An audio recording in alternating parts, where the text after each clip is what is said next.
If you've been trying to keep up with the news about AI lately, it can feel, well, pretty chaotic, right? There are these huge deals, new rules. It feels like something drops every single week. But if you look a little closer, you start to see a pattern. It's not chaos at all. It's a story as old as time. It's a gold rush. And in this explainer, we're going to look at who's staking their claim, who's building the railroads, and who's trying to write the laws in this race for tomorrow. So that brings us to the big question, doesn't it? How much does it actually cost to own the future?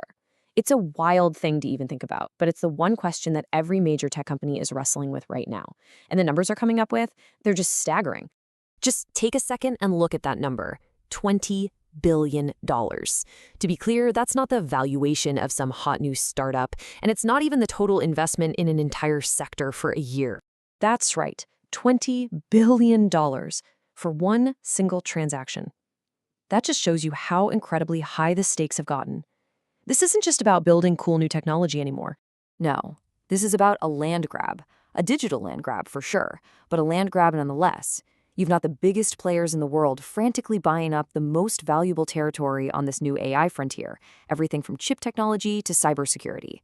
And you can see their strategies playing out right here on this chart.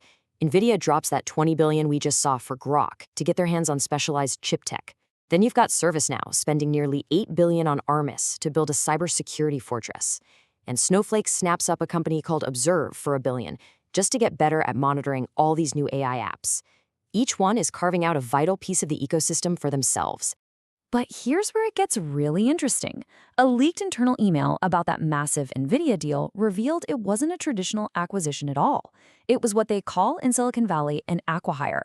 Basically, a $20 billion deal just to secure the top talent. NVIDIA wasn't just buying the technology, they were buying the brains behind it. But any gold rush isn't just about the prospectors digging for gold. You have to build the whole world around them, the railroads, the boom towns, the entire infrastructure. And the cost of building the foundation for AI is absolutely astronomical. And a lot of it is hidden from plain sight. So how are they hiding these massive costs?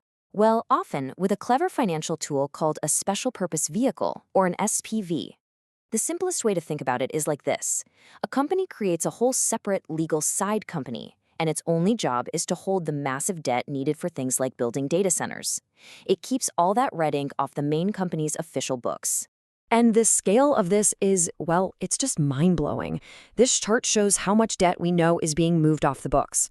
Oracle has quietly shifted $66 billion in data center costs. Meta is at $30 billion.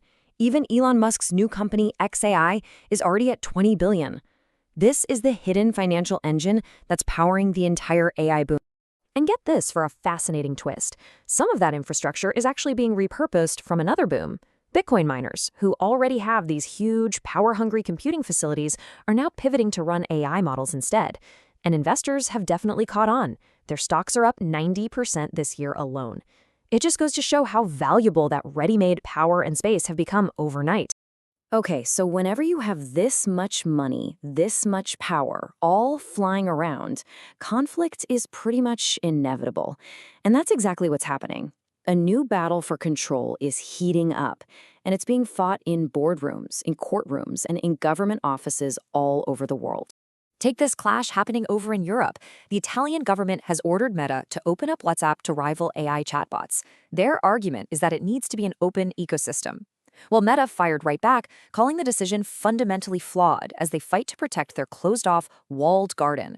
So this is the first real battleground who actually gets to control the platform. But this whole fight over open versus closed platforms, it brings up an even deeper, maybe even a kind of scarier question. I mean, it's one thing to control the app itself, but how do you control the information, the values, the very ideas that an AI generates? Well, on one end of the spectrum, you have a model of direct state control. To launch a new chatbot in China, you have to go through this incredibly rigorous process. And part of that includes a 2,000-question ideological test just to make sure the AI's answers align perfectly with state values. Meanwhile, a completely different model of control is being talked about in the West. OpenAI is seriously considering putting ads and sponsored content directly into ChatGPT's answers. Now, this is a commercial form of influence, And it could fundamentally change how millions of us get information, blurring that line between an objective answer and a paid ad. But even as these giants are battling for control of the present, a whole new generation of prospectors is already pushing into the next frontier. They're dreaming up entirely new ways to use this technology. And you can see the investment money is flowing into some really fascinating new areas. A startup called Galbot just raised $300 million to build humanoid robots. Another, DP Technology, raised over $100 million for AI that's specifically designed to help with scientific research. And hey, even former Yahoo CEO Marissa Mayer is getting back in the game with a new AI assistant startup. The innovation is just spreading out in every direction imaginable. And this quote from a VP at Google DeepMind, it just perfectly captures the ultimate ambition, the ultimate prize in this gold rush. The goal isn't just to answer our questions or organize our calendars.